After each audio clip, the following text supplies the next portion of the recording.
seated, let's remain standing for our worship declaration or declaration of faith. Today, I will listen to God's word. It empowers me by instructions and corrections, giving me the strength to take the right direction and lead me deeper in the path of godliness. It was sent so I can be complete and equipped to every good work to serve men and to glorify God. Let's pray once again, mga kapatid. Yes, O God, Panginoon namin at Diyos, maraming salamat po muli, Lord God, for this morning given us. Thank you, Lord God, for your holy presence and the presence, Panginoon, ng mga kapatid ko na narito, Lord God. We pray, Father God, this morning, Panginoon, prepare our hearts and minds, Lord God, to receive your words, Panginoon ko. At patuloy, Lord God, nadalangin po namin ang patuloy na pagmuna mo sa iyong servant today, Panginoon. Maghahayag yung mga salita doon na, Lord God, only by your grace, Panginoon, kaya po siya nakakatayo. At dalangin po niya, Panginoon, na patuloy mong bigyan siya ng karunungan, Lord God, mula sa iyo. Ang mihayag niya, Lord, ay tanging mga salita mo, Lord God. Because she believes, Father God, that preaching your word comes with accountability, Panginoon. Kaya nga, Lord God, loobin po tanging mga salita mo lang po ang mga mutawi sa kanyang mga labi. Maraming salamat, Lord God. Be in our midst, Lord God. In Jesus' powerful name we pray. Amen. Amen.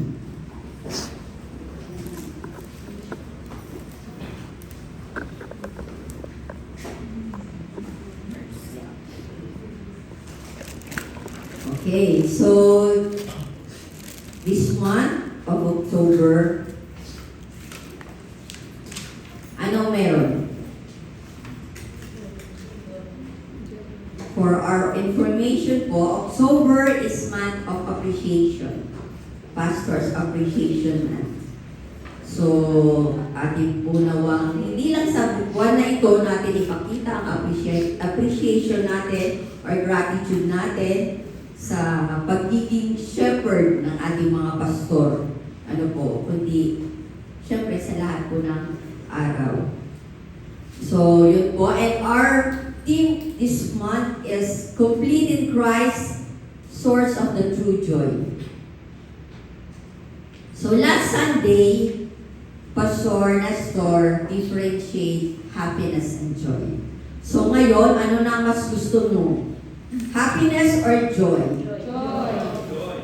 Okay. So sa John chapter 15, mga kapatid, sabi ng Lord, ng Panginoong Jesus, He is the vine. And we are the branches. So, those who, sabi niya, let us remain in Him para mag-remain din tayo. Or mag-remain din po siya sa atin. At ang sabi ng Panginoon, He loved us as the Father loves Him. So manatili daw po tayo sa pagmamahal na iyon ng ating Panginoon Jesus. So sabi po sa verse 11, I have told you these things so that you will be filled with my joy. Yes, your joy will overflow. So yun po, sa New Living Translation. So mga kapatid, ano po ba yung totoong kagalakan na nagmumula sa ating Panginoong Jesus? So gaya po ng meaning na binigay po ni Pastor Nestor last Sunday, it is the satisfaction and thankfulness that is independent of circumstances and is found in a relationship with God through Jesus Christ. Mga kapatid, ito yung pakiramdam na satisfied ka and thankful ka regardless ng sitwasyon na meron po tayo. Regardless ng circumstance na atin po kung nasaan po tayo. And is found in what daw po? In relationship with God through Jesus Christ. And it is produced by the Holy Spirit. So, ilan meron fruit ang Holy Spirit?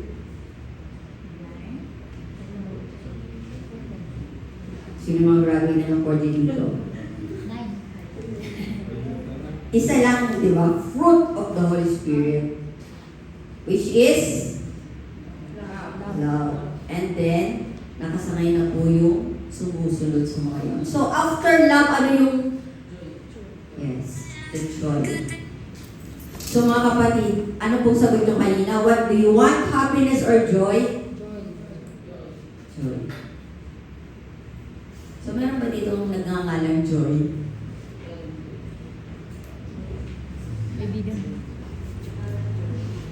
So, tatanungin natin, how to find true joy? Alam naman natin? Yes, of course. Dahil meron na tayo tuwirang relasyon sa ating Panginoon. Kaya nga po, the first is how to find true joy? Be in God's presence. Diba? Let us recognize, mga kapatid, that the fullness of joy is found in the presence of God. Ibig sabihin, available po yun. Sabihin mo sa katabi mo, available. Available For those who have faith. for those who have faith In Jesus Christ. So, do you have faith in Jesus Christ? Amen. So, ibig sabihin, meron ka na nito. Diba? Sabi sa John 15 verse 11, "These things I have spoken to you, that my joy may remain in you, and that your joy may be full." So, doon po sa New Living Translation, your joy will overflow. So, natatandaan po ba natin yung illustration or yung video na pinakita ni Pastor Reynard last anniversary? Diba? Ano nangyari nung main source na yung hawak? Yung nasa video, yung hawak niya. Diba? Sabi kasi, you will be filled with my joy. So, na-fill lang po ba ng tubig yung container doon sa video? No. Kasi kapag kilala mo ang main source, it's not just filled you. It will overflow. Diba mga kapatid, napakasarap isipin, no? So kapag overflowing po yung joy na meron ka, ano nangyayari sa nasa paligid mo? Bless na bless ako. Sabihin mo lang kung saan tayo mamaya. Treat ko. Sinagot na ako ng yes. Yes. Yes, Bobby. Diba mga kapatid? So yung mga nakasurround po sa atin, they will also witness the overflowing joy. At sabihin sa'yo, ba? Parang may iba sa'yo. Diba? Wala kang ka-makeup, pero blooming ka. Relax. Diba? Mga kapatid. Kasi po, dito sa chapter 15 verse 11, Jesus speaking to His disciples, teaching joy is found in Him and abiding by His word. So, ibig sabihin po, He offers us joy that is full and complete, grounded in His presence, even in times of trials. Diba? We can hold on to this joy because it's anchored in the eternal. Diba po ang Diyos na meron tayo is eternal or magpakailanman. At sabi po sa Psalms chapter 16 verse 11, "You will show me the path of life. In your presence is fullness of joy. At the right hand are pleasures forevermore." So kinonect po dito mga kapatid yung deep and lasting joy to being in God's presence. Sabi po, joy is found in walking closely with God. Ano yung kinanta natin kanina? Diba? Draw me close to you. So mga kapatid, para po natin maranasan o maramdaman or magkaroon po tayo ng true joy, let us draw closer or let us walk closely with our God. Even during life storms. Diba?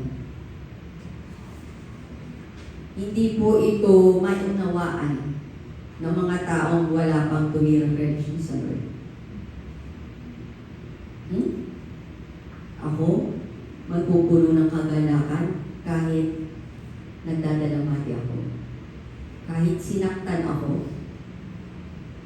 Kahit napakarami kong problema.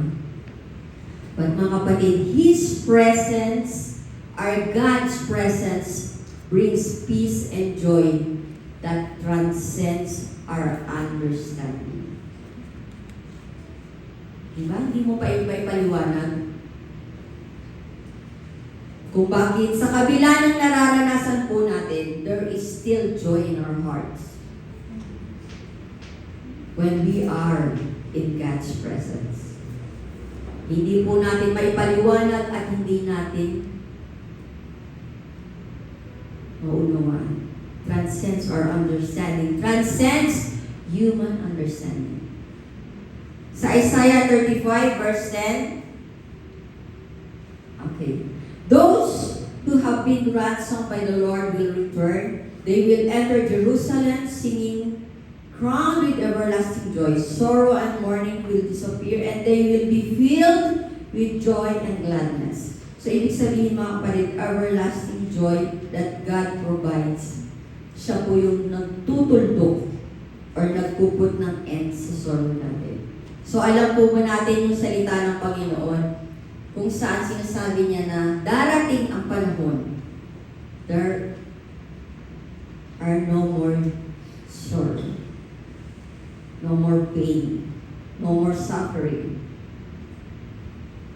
So, nais na po ba natin maranasan yun mga kapatid? Huwag muna ngayon, sis. Marami pa akong gusto magustuhan. But yes, I want to experience that. And secondly, live a Christ-centered life with an eternal perspective. Sabi po sa Galatians chapter 5 verses 22 to 23, pakibasa nga po mga kapatid. But the Holy Spirit is inside and work in our lives. Love, joy, peace, patience, kindness, goodness, faithfulness, gentleness, and self-control. There is no law against this.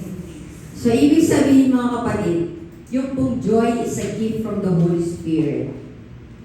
And it only grows when we live in alignment with God.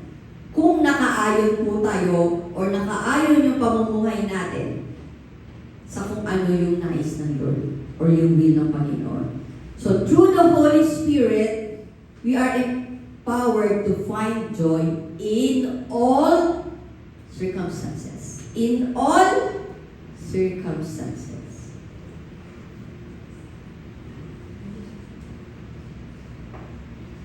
So sabi nga po, spiritual things cannot understand by those who don't have the Holy Spirit. So isa lang to sa mga gift or the fruit of the Spirit, mga kapatid, na pinagkaloob sa atin. So, ito pong susunod na verses is from the prayer meeting up to the online connect group up to our devotion yesterday. Sa James chapter 1 verses 2 to 4, Dear brothers and sisters, when troubles of any kind come your way, consider it an opportunity for great joy. For you know that when your faith is tested, your endurance has a chance to grow. So let it grow. For when your endurance is fully developed, you will be perfect and complete, needing nothing.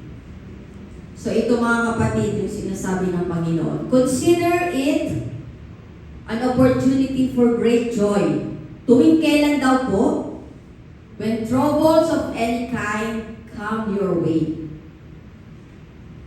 How come? I will consider it an opportunity for great joy. Yes, makatid. Because kapag po nandun yung testing of our faith, ano daw po yung mag-grow? Yung endurance po natin. At pag nag-grow yung endurance po natin, You will be perfect and complete, needing nothing. Only when God is in our lives. Or only if we live a Christ-centered life.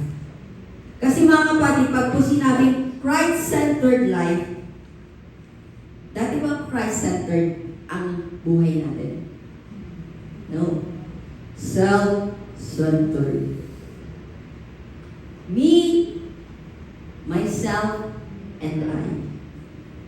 Pero kung tayo po'y may tuwiran ng relasyon sa Panginoon, dapat po meron na tayong Christ-centered life. With an eternal perspective. Kasi po yung values natin, hindi na po yan gaya ng values natin noon. And ang focus po natin ay hindi na sa plano natin, kundi sa plano ng Panginoon. At yun po, focus natin on heavenly priorities na po. And we invest our life in things that have eternal value. Ano sabi sa Ecclesiastes? Everything is meaningless. Right? Sino nga sumulat ng Ecclesiastes?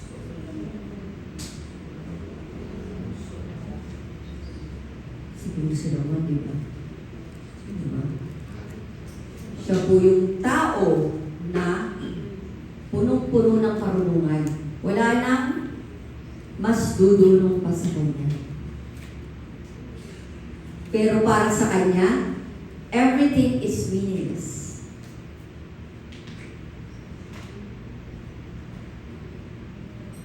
Sabi po sa Philippians chapter 4 verse 4, may command ang Lord. Sabi po dyan, pakibasa po. Always be full of joy in the Lord. I say it again, rejoice. So this command emphasizes a continuous joy that is rooted in faith in the Lord. Mga kapatid, continuous joy. Pakitapik po yung katabi mo, sabihin mo, continuous. Hindi nawawala. Hindi mawawala. Kaya ikaw, huwag ka rin mawawala. Kapit lang, kahit pagod, kahit buyat. Tukuran niyo yung mga mata niyo. Bigyan kayo ng toothpick. At sabi po, mga kapatid, command yan. Always be full of joy in the Lord. Inulit niya, rejoice. At sabi po sa Ecclesiastes chapter 9 verse 7, so go ahead, eat your food with joy and drink your wine with a happy heart, for God approves of this. So mga kapatid, there is nothing wrong kung ating pong i-enjoy yung simple pleasures of life. Si Stretchy, mamaya punta tayo sa ano. Sarap kaya ngayong higop-higop ng kape dyan, diba? Kalimutan mo na ang mga problems. Let us enjoy the simple pleasures. Kasi mga kapatid, nagde-delight. God delights in our joy. So sino po ba magulang ang hindi natutuwa kapag ang anak niya nakikita niyang maligaya? Hindi lang masaya, kundi maligaya. Di po ba mga kapatid? Di ba pag na-witness natin yung creation ng Panginoon? Diba? Punta tayo doon sa 74 coffee shop ba yun? Yung habang nagsashabu-shabu ka, kaya nagkakape ka, yung kita mo yung, diba, yung magandang view. So mga kapatid, eat your food with joy and drink your wine with a happy heart. Kasi approve si Lord doon. Sabi mo sa katabi mo, okay lang. Na-enjoy natin yung simple pleasures. Okay? Number 3, how to find true joy. Huh? Yan. Ano pong sabi? Trust in God's promises. So, trust in the promises of God and the spiritual realities He offers. Ano pong sabi sa Romans chapter 15, verse 13? I pray that God, the source of hope, will fill you completely with joy and peace because you trust in Him. Then you will overflow with confident hope through the power of the Holy Spirit. So mga kapatid, trusting in God's promises enable us to experience joy and peace even in situations filled with uncertainty. Wala pong kasiguraduhan dito sa mundo. Nangako siya, pwede mapako. Diba? Sinabi niya to, pero hindi niya pinanindigan. Sabi mo hanggang dulo. Pero kalagitnaan, bumitaw ka na. Trust in God's promises. So, paano natin malalaman yung mga promises ng Lord? Read your Bible. Napakaraming promises ng Panginoon. And we have to trust in those promises. Sabi po sa Nehemiah, chapter 8, verse 10, and Nehemiah continued, go and celebrate with a feast of rich foods and sweet drinks, and share gifts of food with people who have nothing prepared. This is a sacred day before our Lord. Don't be dejected and sad, for the joy of the Lord is your strength. Mga kapatid, God's joy gives us strength, especially in times of recovery and renewal. Sabi natin, bakit ganun? Kahit pagod, kahit puyat, pag pumunta ka sa church, parang nawawala yung pagod mo. Parang nare-renew yung energy mo. Parang nagkakaroon ka ulit ng strength. Nararanasan po ba natin yung mga kapatid? Lalo higit po sa mga ministry partners. So, ganun po. Isa po yun sa gustong maranasan sa atin ng Panginoon.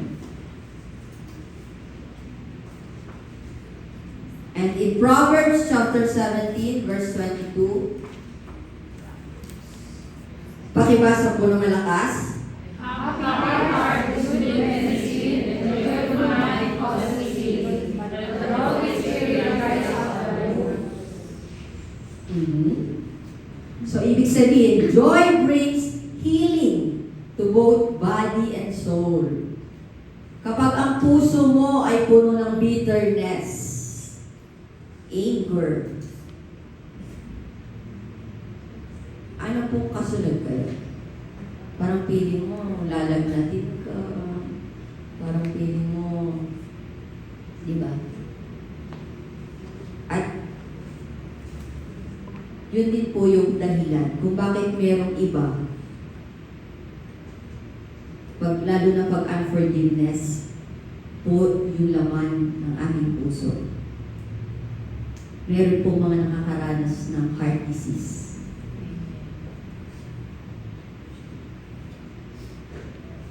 So, let us cultivate a joyful heart even in difficult times, mga kapatid. Kasi it can lead us to renewal in every aspect of our life. Sabi po dyan, a happy heart is a good medicine. And a joyful mind causes healing.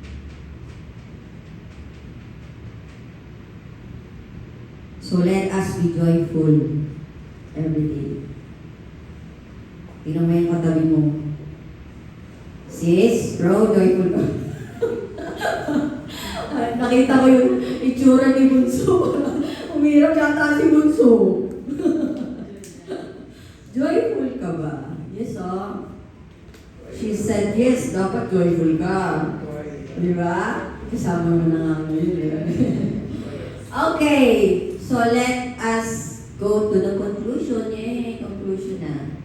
Sabi po doon sa John chapter 15 verse 11 sa NIV, I have told you this so that my joy may be in you and that your joy may be complete.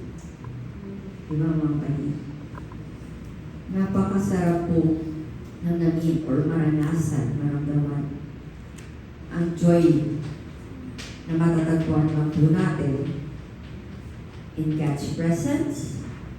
If we live a life that is Christ-centered, and if we have eternal perspective, and most especially if we trust in God's promises. Let us bow our heads and pray.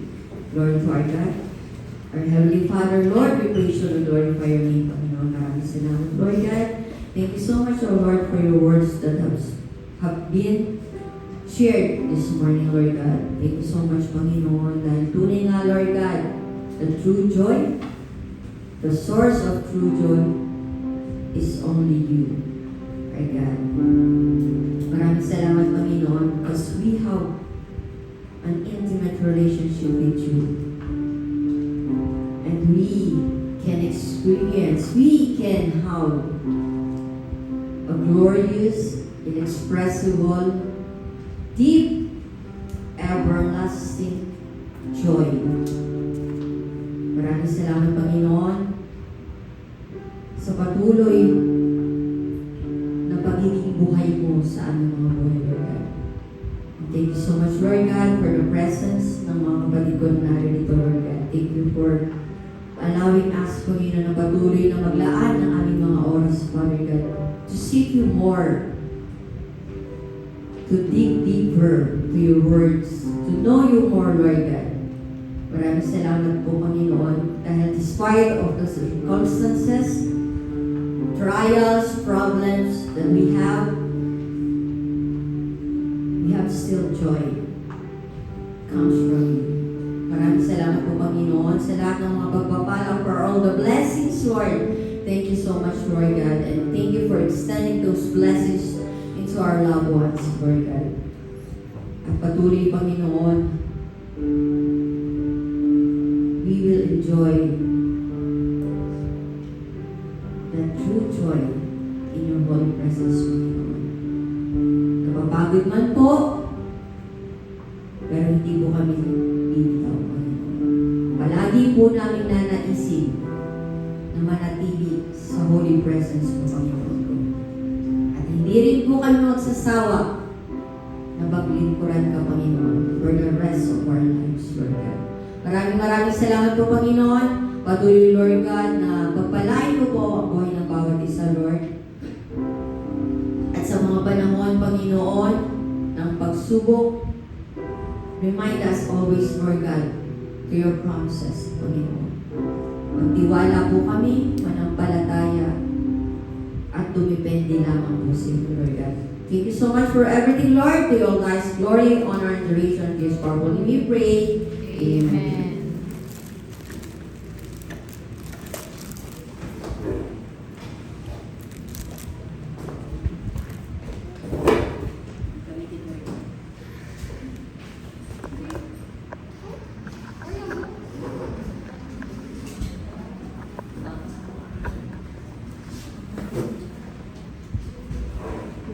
Punong-puno po ba ng kagalakan ng ating mga puso, mga kapatid? Amen. Yun, dahil punong-puno. Dahil we are so blessed that the true source of our joy is through Jesus Christ, mga kapatid. So, napaka-blessed po talaga natin lahat na nakakilala tayo at nakilala natin ang ating Panginoon, ang kanyang mga salita.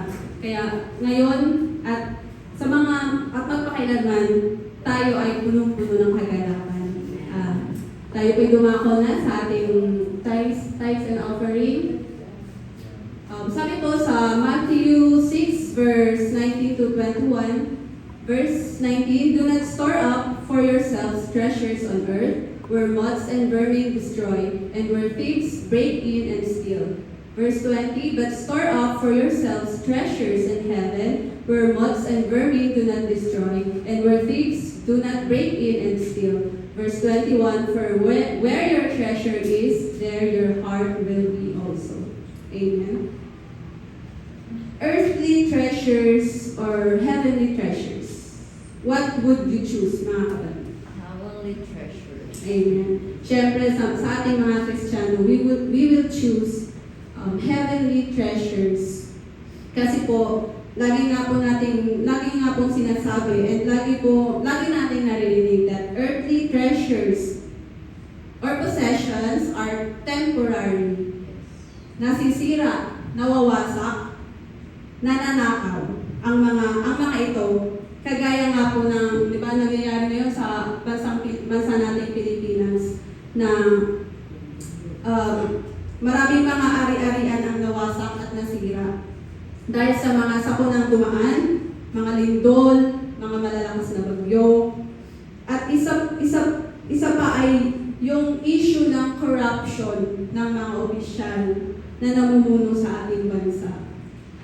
And kung saan bilyon-bilyon ang ninakaw ng mga taong gahaman at makasariling mga opisyal ng Pilipinas.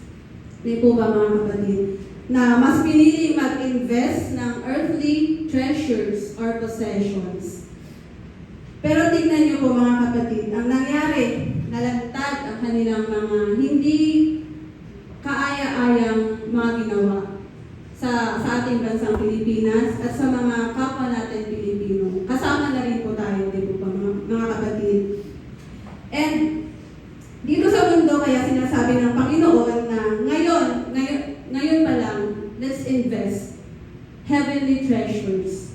Kasi ang heavenly treasures are permanent and incorruptible. They are built through acts of love, generosity, and obedience to God's will. Sabi nga po ni Sis Jenna, live a Christ-centered life with an eternal perspective. Sabi din po niya, there's nothing wrong if we enjoy the simple pleasures in our lives. Pero let's see to it na as we enjoy, hindi natin nakakalimutan kung ano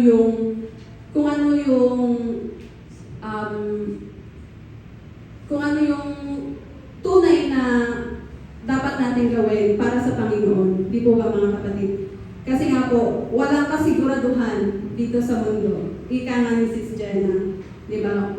Pero, isa lang po ang sigurado. That we will have eternal life with our God alone. Amen po, mga kapatid. Yun lamang po, mga kapatid. Atin pong ipanalangin natin mga tithes and offering.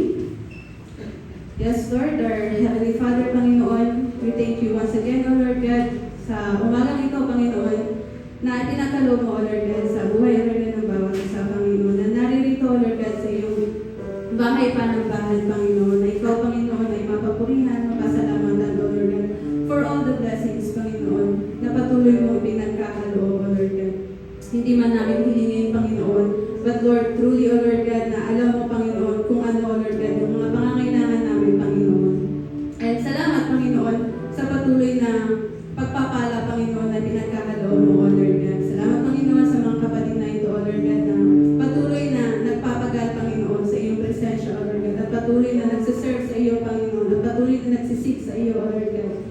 Lord, sa aming mga tithes and offering, O Lord God, patuloy, Panginoon, na ikaw nga, magamit na lamang po, Panginoon, ang mga ito, O Lord God, sa ikalalago, O Lord God, ng iyong bahay panambahan, Panginoon.